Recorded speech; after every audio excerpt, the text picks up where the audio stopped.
Bonjour à tous, bienvenue sur Le Turf TV pour notre émission quotidienne consacrée au Quintet Plus et au 5-5. Mon invité du jour, Aurélien Georges du journal Paris Course. Bonjour Aurélien. Bonjour Philippe, bonjour à tous. Ce vendredi, direction Cannes-sur-Mer avec le prix Dolargue pour chevaux de 5 à 10 ans sur les 2925 mètres. Un petit détail, recul de 25 mètres à 97 000, donc il y aura des chevaux au premier et au deuxième poteau.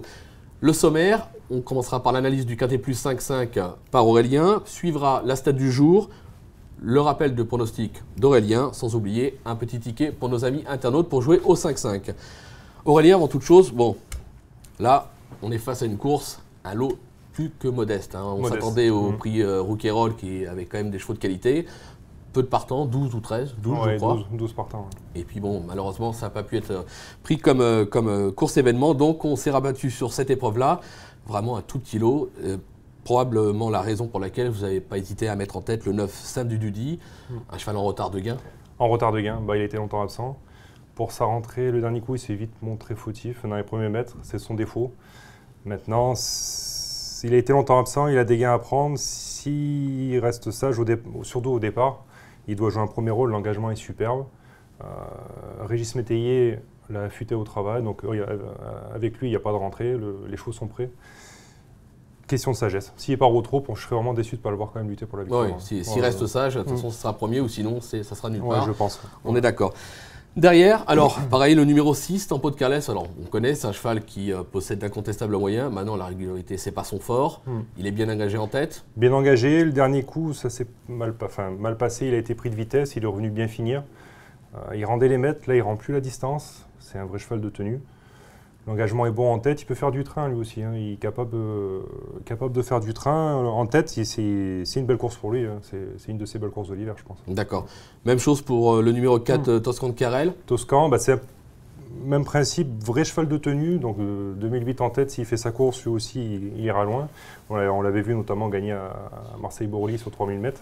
Maintenant, il reste très compliqué également. Il est très compliqué. Le dernier coup, il y a eu une petite vague, il s'est enlevé. Pareil, il va falloir qu'il reste sage, mais s'il reste sage, c'est pareil, il sera dans la bonne combinaison. Voilà, on l'aura compris, en valeur intrinsèque, que ce soit le 9, le 6 ou le 4, c'est des choses qui peuvent faire l'arrivée. Maintenant, ça reste une question de sagesse pour ces trois chevaux-là. Exactement. D'accord. Avant de vous redonner la parole, on va faire le petit instant stat confié par nos amis de Stato.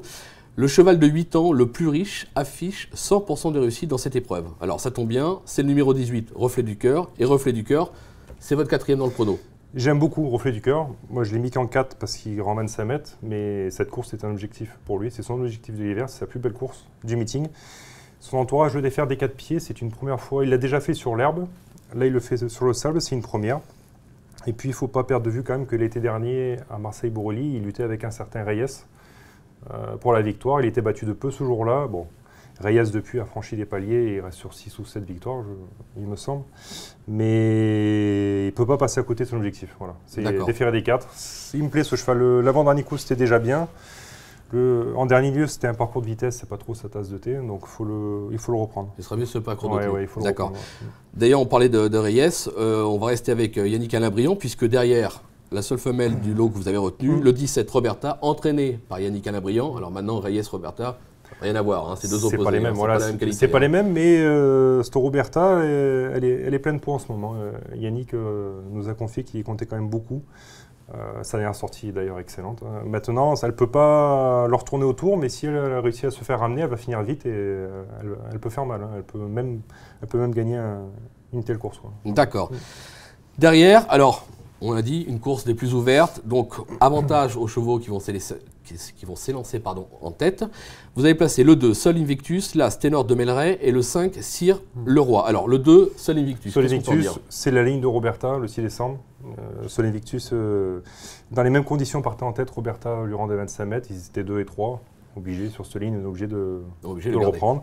Ténor de Melray, il n'a pas de marge, mais ses chronos sont corrects sur le parcours. C'est le vrai cheval piste plate pour Cagnes. S'il a un bon parcours, avec un bon parcours, lui aussi il a le droit, tout comme le 5 Sire Leroy. C'est un bon débouleur qui va prendre un bon départ, donc il évite d'être avec les premiers.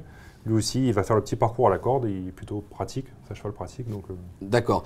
Donc dans cette course ouverte, si vous pouvez nous faire un petit rappel de votre pronostic, Aurélien. Alors j'ai retenu le 9 Saint-Du-Dudi, le 6, le 4, le 18, en suivi du 17, du 2, de l'As et du 5. D'accord.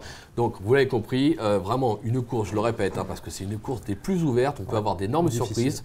Donc, pour le ticket, je vois que vous êtes basé sur un combiné. On ne va pas faire de champ réduit, on va faire un combiné parce que sur les 8 chevaux, tous peuvent espérer faire l'arrivée. Donc, un combiné de 8 chevaux, donc avec le 9, le 6, le 4, le 18, le 17, le 2, l'As et le 5. Un jeu 28 € en le jouant à 50%, donc c'est-à-dire pour 50 centimes de mise de base, 28 €. On peut le tenter parce que je pense que dans ces 8 chevaux, il y aura des chevaux à 20, 25, 30 contre 1. Ça peut faire très très vite des gros rapports au 5-5. Donc pourquoi pas tenter. Quand les courses sont ouvertes, en général, il faut c'est toujours des gros rapports. Et à la limite, limite, si vous voulez même élargir vos jeux, rajouter des chevaux derrière, faites des champs réduits, amusez-vous au couplet, ça va payer. Normalement, c'est une épreuve qui devrait payer fortement. Voilà, moi, je pense qu'Aurélien, je ne vais pas dire qu'on a tout dit ou presque, parce qu'on pourrait en dire beaucoup sur cette course qui est vraiment, on part un petit peu dans l'inconnu. Maintenant, on a dit l'essentiel. Donc, je vous dis à très vite sur le Turf TV et merci. Merci beaucoup. Au revoir. Au revoir.